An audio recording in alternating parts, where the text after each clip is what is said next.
What's up guys, it's Tommy here and welcome to a video where we will talk about Manchester City's big trial, big hearing today. On Monday, September the 16th is the day where this hearing starts, and this is the biggest ever judicial process in sport, the biggest ever trials of a sporting scandal. This is bigger than the Russian doping scandal, this is bigger than the Neil Armstrong doping scandal in cycling in the Tour de France. And we will explore in this video what kind of punishment Man City is likely going to get, and also what kind of influence politics could have on this matter. The implications of the alleged actions would be that the Premier League, completely lacking sporting and integrity for the last 12 years, 12 years where football fans have paid huge amounts to go to games. People all around the world have paid to watch the Premier League. Billions have been spent by all the other clubs to compete in a rigged competition, because it was rigged in Manchester City's favor. Many footballers saw their careers start and end in this period, never getting to compete in a fair competition. So this is an absolutely seismic court case, which we will take a detailed look in this video. And anything other than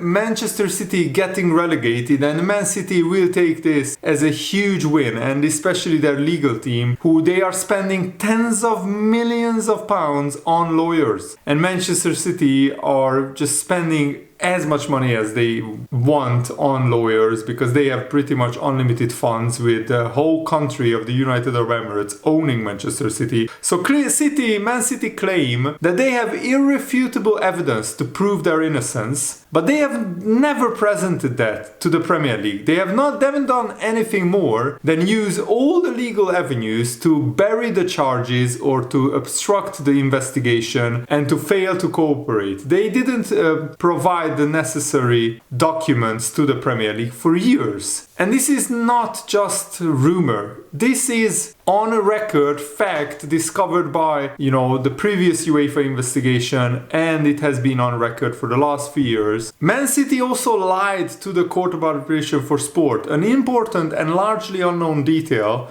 Not to mention, there are also Man City employees who have warned the club during this 12 or 14-year period that Man City have broke the rules, but Man City ignored those employees. There's already the leaked pages of suggesting emails in relation to their sponsorships, Roberto Mancini's contract, which Man City paid 30k per week, and his 4 days per year contract at Al Jazeera was worth 35k per week, all executed and paid for by the same people, the rulers of the United Arab Emirates, the owners of Manchester City. Rui Pinto could still play a role. He said he has handed 5 hard drives of evidence that has still not come to light publicly. His lawyers have also said that investigators approached Rui Pinto regarding Man City's case. And unfortunately, politics could play a huge role in the verdict, because Abu Dhabi and the United Arab Emirates have been meeting with the UK government, and it would be naive to rule out political pressure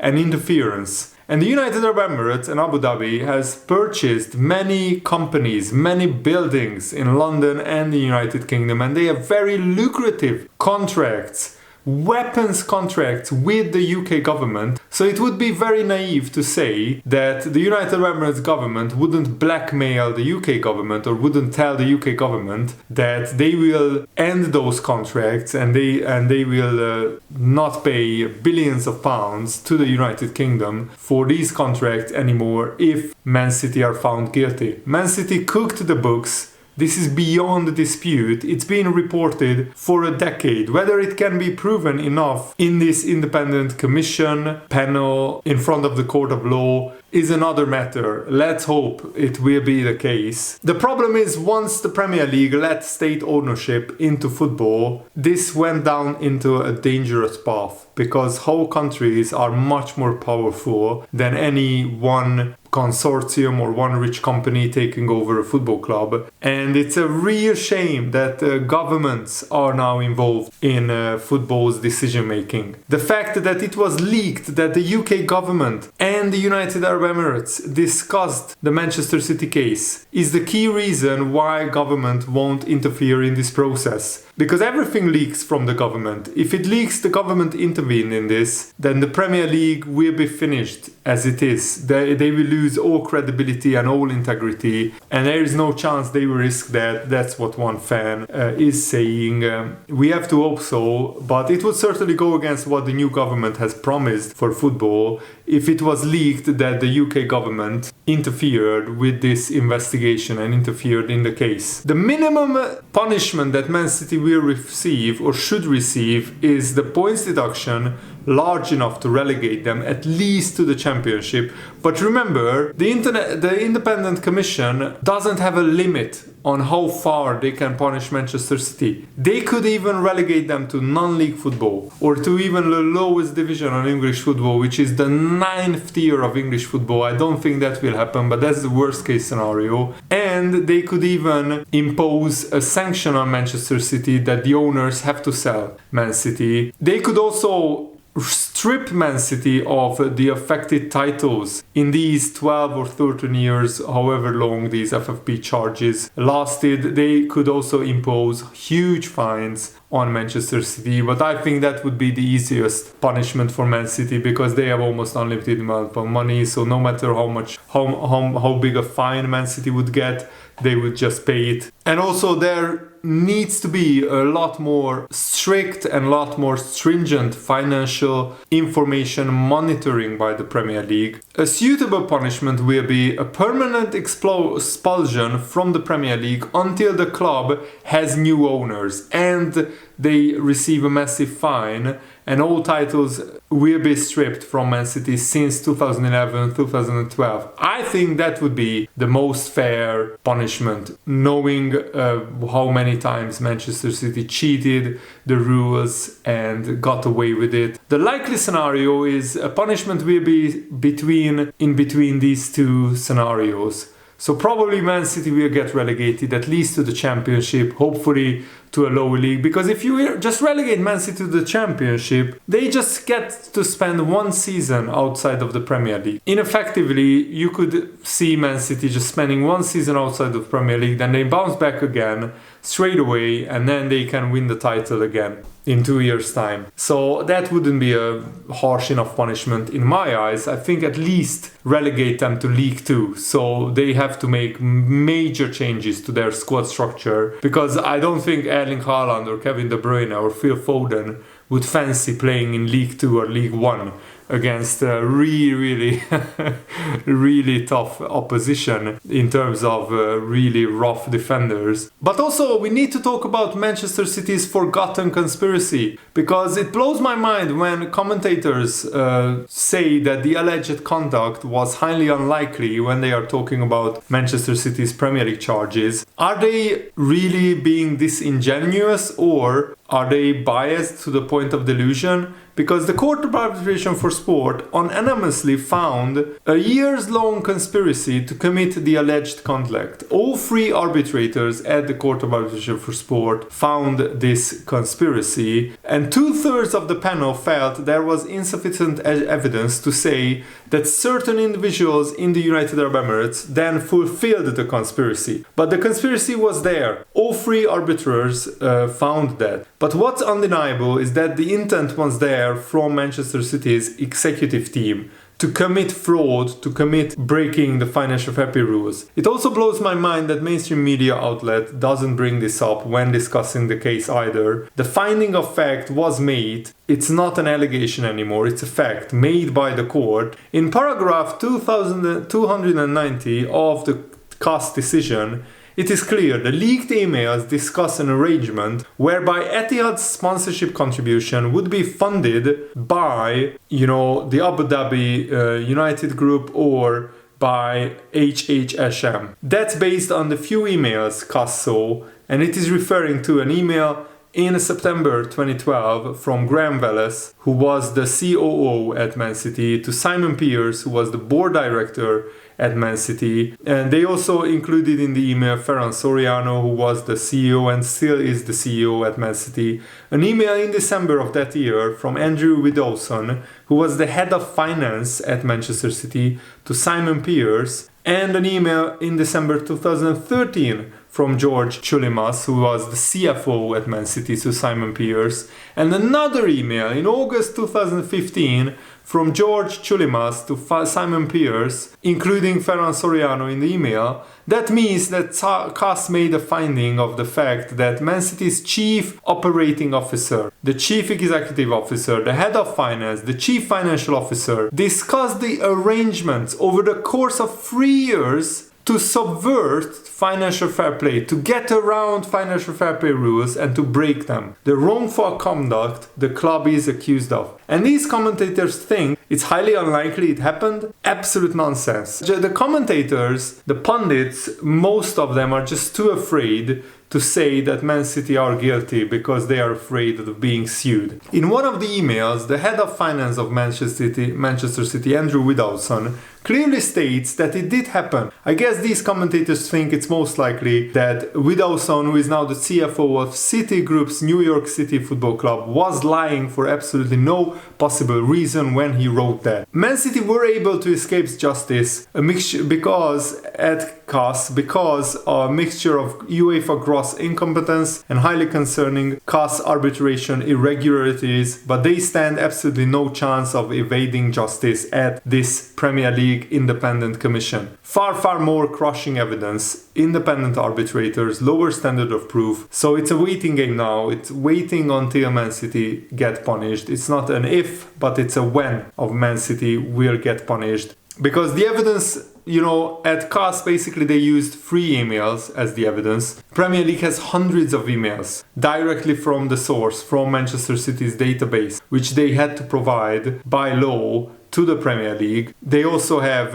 independent arbitrators, and if all commentators appropriately shared the full detail behind the CAS outcome and did not ignore what was inconvenient to their narrative, then everyone else would know this too. And this is why I'm making these videos, to highlight the fact that there is so much more evidence to suggest that Man City are guilty, and that you are not seeing these in the mainstream media. So make sure to share these videos with your friends or whoever is interested in football, because this is the biggest scandal, the biggest sporting scandal, and possibly in the whole world of sport, but definitely the biggest scandal in football history, in my opinion. And not just in the Premier League, but in any league. The leaked emails discuss an arrangement whereby Etihad's sponsorship contribution would be funded or produced to be funded by the Abu Dhabi United Group, by basically the Abu Dhabi government. The participation of Abu Dhabi and Etihad is a prerequisite for the arrangement to be executed, but such participation has not been established. Mr. Pearce may have tried to implement the arrangements discussed in the emails, but in the view of the majority of the panel, there is no evidence on file establishing that he actually went ahead with or succeeded in such an attempt. So the fact that they saw these emails, CAS saw these emails, but because they didn't see actual proof of the funding happening, they dismissed it, which is absolutely ludicrous. Here is the email, one of the emails in question. This is basically the smoking gun evidence that Man City are guilty. And you can see that Andrew Widdowson, who was a CFO at Manchester City at the time, writes to Simon Pearce, who was the financial officer or head of finance, something like that, that Abu Dhabi, the owners, need to pay £42 million in total to Manchester City via these sponsors. So the owners just funneled money through the sponsors, disguised the sponsorship money, but coming directly from the owners of Manchester City. This is why letting countries own football clubs was the biggest mistake probably the Premier League has ever made. Letting state ownership into football. This is between 2 chief executives at Manchester City at the time. Can I ask that the relevant amounts to be routed through the partners and then they forward on to us, as part of the overall fees owing. Certainly Etihad did that for us last year. Oh my goodness. I mean, you don't need more than just this one email that shows what a shady, corrupt organization Manchester City is.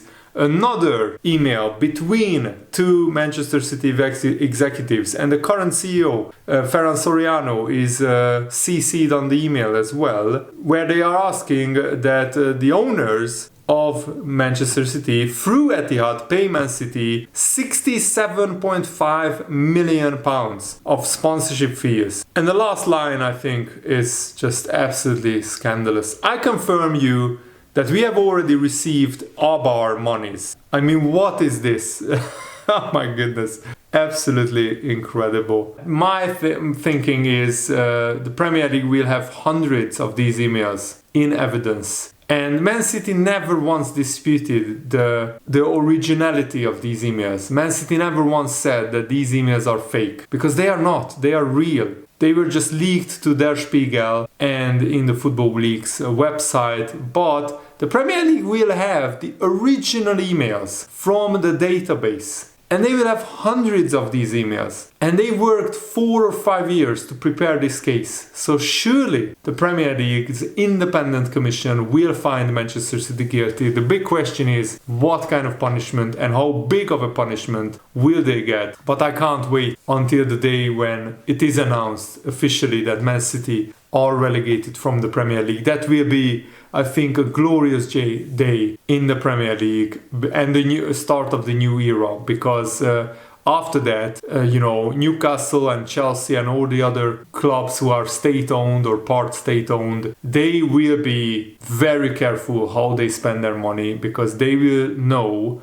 that the Premier League will come down hard on anyone. Because Man City are now one of the biggest clubs in the world in terms of status, financials. In my opinion, they are still a small club who just won the lottery, who just have unlimited new money. They are still a small club, and all these titles that they won under Pep Guardiola and even before under Manuel Pellegrini, under Roberto Mancini, they won it by cheating, by breaking the rules, and that's not sport. That's a rigged competition, and Man City should be stripped of all of their titles and trophies that they have won in these 14-year period that the Premier League are accusing Manchester City of breaking the rules. That's my opinion. Let me know what is yours in the comments below. Thanks for watching. Have a nice day. See you later. Goodbye.